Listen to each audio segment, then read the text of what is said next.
Welcome to this explainer. Today, we're unpacking a truly incredible micro to macro story, all about the 2026 Kumamoto earthquake. We're going to trace exactly how a violent geological event deep underground managed to ripple all the way up to the surface and, ultimately, straight into the supply chain of the electronics you use every single day. Here's how we're going to break this down. First, the 7.1 Kumamoto earthquake itself. Then, we'll look at the science of the rupture, followed by the human impact and rescue efforts. After that, engineering against the quake, disrupting Silicon Island, and finally, we'll wrap up with the global economic ripple. All right, let's jump right into part one, the 7.1 Kumamoto earthquake.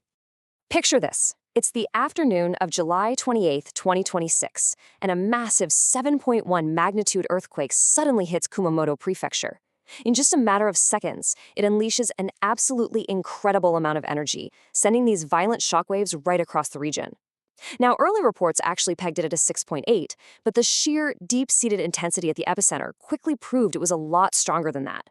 And this timeline perfectly captures just how fast everything went sideways. At 4:30 p.m., the initial shock hits and a tsunami advisory immediately goes out. Within just 5 minutes, by 4:35, automated safety protocols instantly shut down high-speed bullet trains and highly sensitive factory lines. By 5:08 p.m., a terrifying 6.1 magnitude aftershock strikes. And then, at 5:30, tragedy hits the recently rebuilt Aeon shopping mall with a partial collapse and an explosion.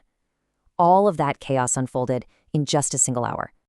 Moving on to part two, the science of the rupture. 84 centimeters. That is exactly how much the Earth's crust aggressively shifted in Yatsuro City. Take a second to really think about that. The solid ground beneath a major, bustling city instantly tearing apart by nearly a full meter. This violent crustal displacement immediately fractured road networks, split elevated highways right down the middle, and severely damaged subterranean utility lifelines.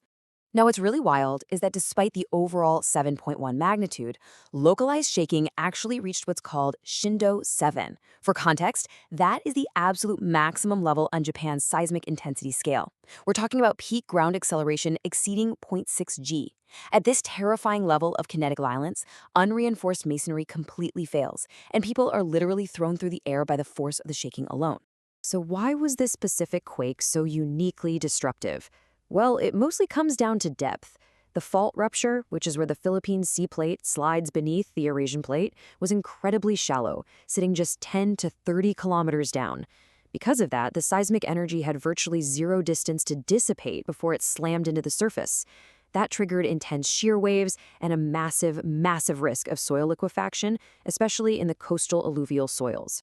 Which brings us to part three, the human impact and rescue. Hearing a survivor actually say, "I felt my body hovering mid-air," perfectly captures the visceral terror of that Shindo 7 shaking.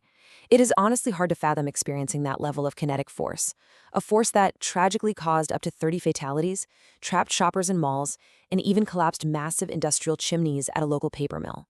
Naturally, the immediate aftermath triggered a massive emergency response. Over 9,000 residents had to be evacuated to more than 500 different shelters.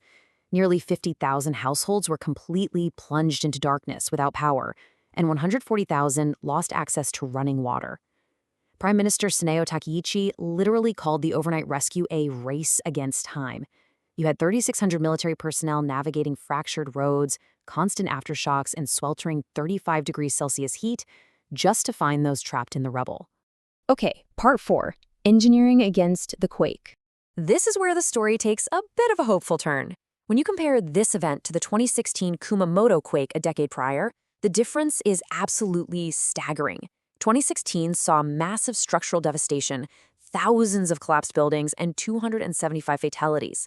But in 2026, modern commercial structures remained largely intact, and fatalities were drastically lower. Japan's strict, upgraded engineering codes effectively acted as an invisible shield here, turning what could have been a historic mass casualty event into an incredible story of structural survival. So how do they actually pull this off? It's brilliant, really.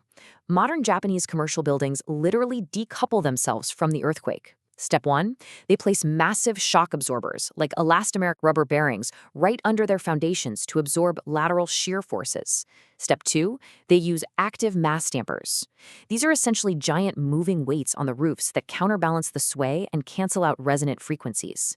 Without these, massive steel columns would just buckle. It's an absolute engineering marvel. Let's pivot now to Part 5, Disrupting Silicon Island. You see, Kyushu isn't just known for its beautiful scenic landscapes. Globally, it's known as Silicon Island. It turns out nearly a third of all Japanese semiconductors. It houses the critical hubs for the world's most advanced microchips, automotive microcontrollers, and those highly advanced image sensors sitting inside the phone in your pocket right now. Following the shaking, these mega corporations experienced automatic safety trips that caused immediate industrial fallout. TSMC and Sony instantly halted their advanced manufacturing lines, fully evacuating their clean rooms. Honda faced an extended shutdown for motorcycle plant repairs, and Toyota actually had to pause 3 entire auto plants just to assess their supply logistics. Now, you might be wondering, if the buildings survived just fine, why the massive factory shutdowns? Well, it's because extreme precision is mandatory. Lithography machines operate on nanometer scale tolerances. This means even tiny microvibrations, forces way below human perception, can cause severe alignment errors on silicon wafers. When you're printing computer chips on a nanometer scale, a seismic event means you have to spend days or even weeks meticulously recalibrating ultra-sensitive extreme ultraviolet equipment and quartz tubes before you can restart. And that leads us to our final zoom out. Part 6, the global economic ripple. Because modern global manufacturing relies heavily on highly optimized just-in-time inventory, there is basically zero buffer. A paused assembly line in Kumamoto creates an instant, invisible bottleneck worldwide for the devices and cars we all rely on. Literally, a local delay of just 2 weeks in Japan suddenly slows down auto and tech factories as far away as Europe and North America.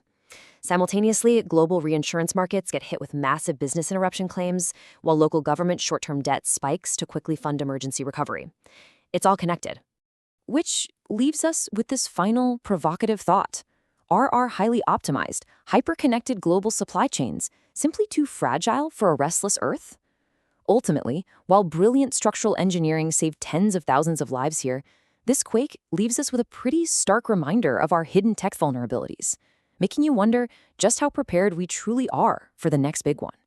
Thanks so much for joining me on this explainer. I really hope it gave you a whole new perspective on the invisible shockwaves that shape our world.